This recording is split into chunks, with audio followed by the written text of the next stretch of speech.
You know, Cal Thomas, people don't know this. He's about as tall as Will Chamberlain. He's a very tall man. And, by the way, he just missed the cut. He was supposed to be on that space flight with Gayle King and Katy Perry. Yeah. But I don't know, were you late for the training, or what happened there, Cal? Well, I tried to identify it as a female, but they wouldn't let me on. I heard a friend of mine called it the ladies who launch. I just love that. I thought that was great. That is great. Here's to the ladies who launch. Well yeah. done.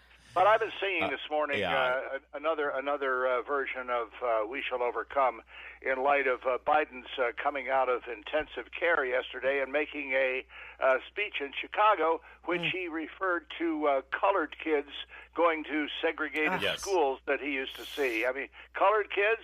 What's next? I dare not speak the name. Yeah, you better not. Cal, it is. Listen, as a radio talk show host, let me just say that we here on this program cannot get enough of Joe Biden. So we need him to come out and deliver a speech every day. Makes our job easier. But it really does shine a light on the lie, the shameless lie that was perpetrated, that in some way this man was capable of being president.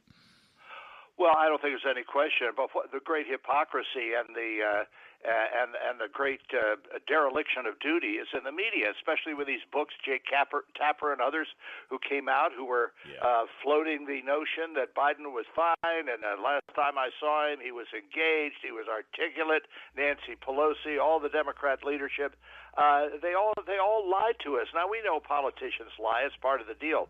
But this was blatant, and it was injurious to the country.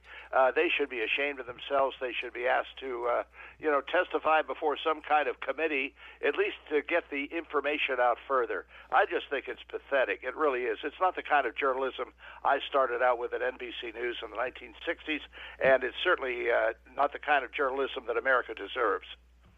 I want to get your thoughts. We just got done talking about this El Salvadorian gang member who was deported, and now the Democrats are fighting to bring him back. And there's now this trip plan, Chris Van Hollen, Cory Booker, going down to warmer climates for Easter to try to bust him out. What are your thoughts on this? Is this good optics?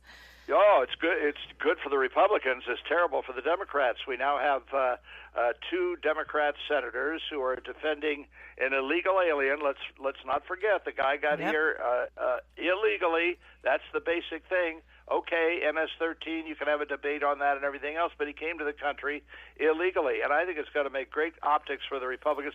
Maybe Cory Booker will speak to them for 24 hours, put the guards to sleep, and then stage a jailbreak. Cal, are they looking from a media standpoint? Are they looking for the no family separation, no case? Are they looking for that issue that sort of really compelled voters a few years ago when and to some degree helped fuel this the win for Biden over Trump? Do you think that they're looking for that emotional issue?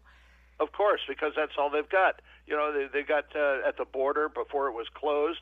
They had the crying women holding babies. They had the business about people in cages, which it was Obama started. Right. And they're playing on heartstrings. They're not playing on the law and common sense and law and order. And they diminish the people who have been murdered and raped and kidnapped by these thugs. And they just say, well, they deserve a better life. Really? Well, they should have made those choices earlier instead of joining MS-13. Yeah.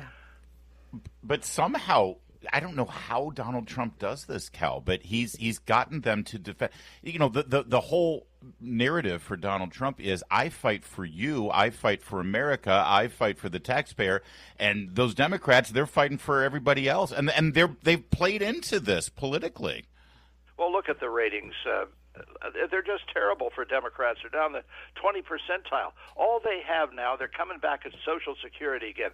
They've been playing this game for 70 years. Evil Republicans want to cut your Social Security. That was the major part of Biden's speech in Chicago last night. That part that you could understand with the slurred words and the missed completed sentences. But they continue to play. It's all a lie. Nobody's cutting anybody's Social Security check. There's fraud, there's waste and abuse in the system, and that's what's being gotten rid of. And as Elon Musk said in the interview with Bret Baier a few days ago, people are going to get more in their Social Security check because the fraud and the waste is going to be cut out. Cal, we gotta there, but honestly, would you go into space if you were strapped into a rocket like this? Like it's a space tourism thing. It's like a ride. Would you do that? Well, I think I'm too tall. I used to cover the space program, and I was a local reporter in Houston, and I climbed into some of these capsules, and I couldn't get in because I'm 6'7", and I just couldn't get in. Maybe parts of me could. I don't know, but I don't want to cut them off. Yeah, a lot of people don't know that. Before John Glenn was in the Mercury 7 program, he actually was one of the Munchkins from Wizard of Oz. A lot of people don't know that. Let me tell you my favorite John Glenn story. We were sitting across the aisle on an airplane once, and back then they only showed one movie. You didn't have a choice, and it was Apollo 13, and he was watching it. And afterwards, a lot of people came. He was in the Senate then. A lot of people came up to him asking for his autograph. So I'd known him for a while. I said, "Hey, John, they're not asking you for your autograph for your work in the Senate, don't you?" He said, "Yes, I do." I said, "Good. Just wanted to know." That's 100% spot on. All right. Thank you so much, Cal. Always good to talk to you. Love it.